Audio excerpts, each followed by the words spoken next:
नमस्कार दोस्तों, स्वागत है आपका सिनेमा डिकोडर में, जहां हम फिल्मों को सिर्फ देखते नहीं, बल्कि उनकी गहराई को समझते हैं। यहां आपको मिलेंगी बेहतरीन मूवी समीक्षाएं, छुपे हुए फैक्ट्स और फिल्मों से जुड़ी रोचक कहानियां। आज हम बात करने जा रहे हैं एक शानदार और दिल को छू लेने वाली फिल्म दी इंटर्न की, जिसमें अनुभव और नई सोच का एक खूबसूरत मेल देखने को मिलता है। तो चलिए, फिल्म की गहराइयों में उतरते हैं। द इंटर्न 2015 एक प्रेरणादायक कहानी। फिल्म की जानकारी और निर्देशन। द इंटर्न 2015 की एक अमेरिकी कॉमेडी ड्रामा फिल्म है, जिसका निर्देशन, लेखन और निर्माण नैन्सी मेयर्स ने किया है। फिल्म की मुख्य भूमिकाओं में Robert De Niro, Ben Whittaker और एनी हैथवे, जूल्स ऑस्टिन है, जबकि Rene Russo, Anders Holm, Andrew Rannells, Adam Devine और जैक पलमैन सहायक भूमिकाओं में है। फिल्म एक 70 वर्षीय विधुर बेन व्हिटेकर की कहानी है, जो एक युवा और महत्वाकांक्षी महिला उद्यमी जूल्स ऑस्टिन की कंपनी में सीनियर इंटर्न बनते हैं। यह फिल्म हमें अनुभव, आत्मसंतोष, दोस्ती, रिश्तों और जीवन के संतुलन का गहरा संदेश देती है। बेन व्हिटेकर, एक 70 वर्षीय विधुर, जो पहले डेक्स1 नाम की कंपनी में वरिष्ठ कार्यकारी सीनियर एग्जीक्यूटिव रह चुके हैं, अब रिटायर हो चुके हैं। उनकी पत्नी का निधन हो चुका है और वह अकेलेपन का अनुभव कर रहे हैं। रोजाना पार्क में टहलना, कॉफ़ी पीना, अखबार पढ़ना और समय बिताने के लिए कोई नया शौक अपनाने की कोशिश करना, उनका जीवन अब बस इतना ही रह गया है। लेकिन वह खुद को व्यस्त रखना चाहते हैं और इसीलिए नई नौकरियों के अवसर खोज रहे हैं। एक दिन वह अबाउट द फिट नामक एक ई-कॉमर्स फैशन कंपनी का विज्ञापन देखते हैं, जहां सीनियर इंटर्न के पद के लिए आवेदन मांगे गए थे। यह कंपनी ब्रुकलिन में स्थित एक तेजी से बढ़ती हुई ऑनलाइन फैशन कंपनी है, जिसकी सीईओ जूल्स ऑस्टिन है। बेन को यह अवसर रोचक और चुनौतीपूर्ण लगता है और वह इंटरव्यू के लिए आवेदन कर देते हैं। बेन और जूल्स की दोस्ती की शुरुआत। बेन की शांत, सुलझी हुई और अनुभवी पर्सनालिटी को देखते हुए कंपनी उन्हें इंटर्नशिप पर रख लेती है। लेकिन जूल्स शुरू में उन्हें गंभीरता से नहीं लेती। उनका मानना था कि एक बुजुर्ग व्यक्ति आधुनिक तकनीक और तेजी से बदलते कार्यस्थल में कदम से कदम नहीं मिला सकता।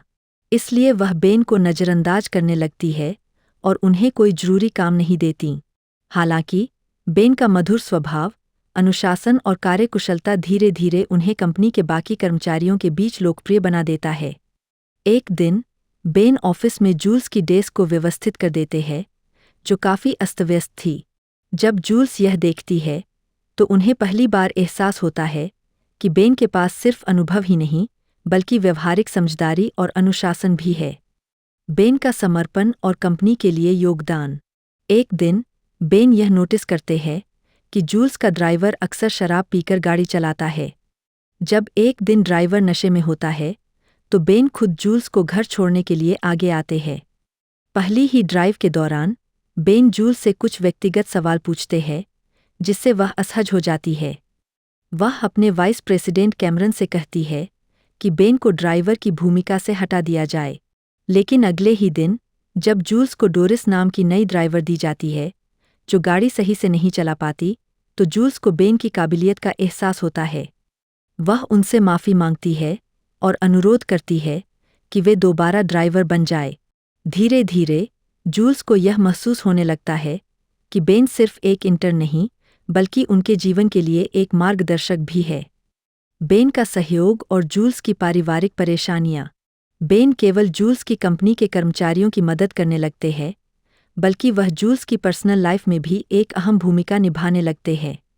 जूल्स गलती से अपनी मां को एक ईमेल भेज देती है, जिसमें उन्होंने अपनी मां के बारे में कुछ नाराजगी भरे शब्द लिख दिए होते हैं। जब जूल्स घबरा जाती है, तो बेन मदद के लिए आगे आते हैं। वह अपने कुछ सहकर्मियों को लेकर जूल्स की मां के घर जाते हैं और चोरी छिपे उनके लैपटॉप से वह ईमेल डिलीट कर देते हैं। जूल्स का पारिवारिक संकट और बेन की सलाह। बेन जूल्स के पारिवारिक जीवन से भी परिचित हो जाते हैं। जूल्स का पति मैट, एंडर्स होल्म, एक गृहस्थ पति, स्टे एट होम डैड है, जिसने जूल्स के बिजनेस को समर्थन देने के लिए अपनी नौकरी छोड़ दी थी। उनकी एक छोटी बेटी पेज भी है। हालांकि जूल्स और मैट के रिश्ते में धीरे धीरे खटास आ रही है। एक दिन जब बेन पेज को स्कूल से लेने जाते हैं तो उन्हें पता चलता है कि मैट का किसी और महिला के साथ अफेयर चल रहा है। बेन यह बात किसी से नहीं कहते, लेकिन जूल्स पहले से ही इस बात को जानती थी। इस बीच कंपनी के निवेशक जूल्स पर दबाव डाल रहे थे कि वह सीईओ पद छोड़ दे और किसी अनुभवी व्यक्ति को यह पद सौंप दें। जूल्स इस प्रस्ताव पर विचार करने लगती है क्योंकि वह अपने परिवार के साथ अधिक समय बिताना चाहती है और अपने विवाह को बचाना चाहती है। जब जूल्स संभावित सीईओ उम्मीदवार से मिलने सैन फ्रांसिस्को जाती है तो बेन भी उनके साथ जाते हैं। वहाँ जूल्स बेन को बताती है कि वह अपने पति के अफेयर के बारे में जानती है, लेकिन वह इस पर बात करने से बचती आ रही है। बेन उन्हें समझाते हैं कि उन्होंने इस कंपनी को बहुत मेहनत और जुनून से खड़ा किया है और इतनी आसानी से हार नहीं माननी चाहिए। अचानक मैट जूल्स के ऑफिस में आकर उससे माफ़ी मांगता है। वह स्वीकार करता है कि उसने गलती की है और वह जूल्स के सपनों का समर्थन करना चाहता है। जूल्स को एहसास होता है कि वह अपनी कंपनी को छोड़ने का निर्णय जल्दबाजी में ले रही थी। वह बेन को खोजने निकलती है और उसे एक पार्क में ताइची करते हुए देखती है। जूल्स मुस्कुराती है और पहली बार खुद के लिए कुछ समय निकालती है। वह बेन के साथ ताइची में शामिल हो जाती है, जिससे यह संकेत मिलता है कि उसने अपने जीवन में संतुलन बनाना सीख लिया है। द इंटर्न एक प्रेरणादायक और दिल को छू लेने वाली कहानी है। यह फिल्म हमें सिखाती है कि अनुभव, धैर्य और सही मार्गदर्शन किसी भी उम्र में व्यक्ति के जीवन को बदल सकता है। तो दोस्तों, आज की वीडियो में बस इतना ही। अगर आपको यह वीडियो पसंद आई तो इसे लाइक करें, शेयर करें और अपनी राय कमेंट में जरूर बताएं। हम फिर मिलेंगे एक और शानदार फिल्म की कहानी और विश्लेषण के साथ।